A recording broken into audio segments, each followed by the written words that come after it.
শান্ত দুপুর, সবুজের কোলে হারিয়ে যাওয়া।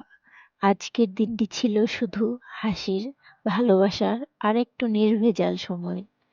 মাসফির নিষ্পাপ চোখে জগৎটা নতুন করে দেখা।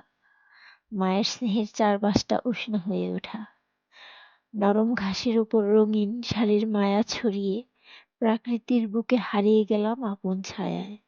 আর দোলনায় ভেসে আসা সেই প্রাণখোলা হাসি মনে করিয়ে দিল আনন্দ খুঁজতে দূরে যেতে হয় না। ভালোবাসার ভেতরেই লুকিয়ে থাকে সত্যিকারের সুখ। নরম ঘাসের উপর বসে প্রাণ ভরে নিঃশ্বাস, রঙিন শাড়ির ছটায় ভেসে গেল সময়।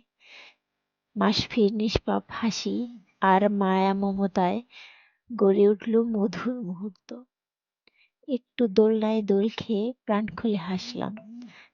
চলে গেলাম ছোট্টবেলায়। সেই ছোট ছোট আনন্দগুলোই তো আসল সুখের গল্প।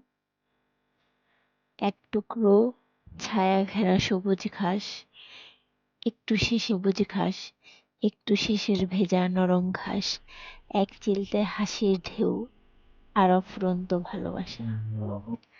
বন্ধুত্ব আর মায়ের কোলে নিষ্পাপ শিশুর কৌতূহল, যেখানে সময়ও যেন থেমে যায় ভালোবাসার খাতিরে।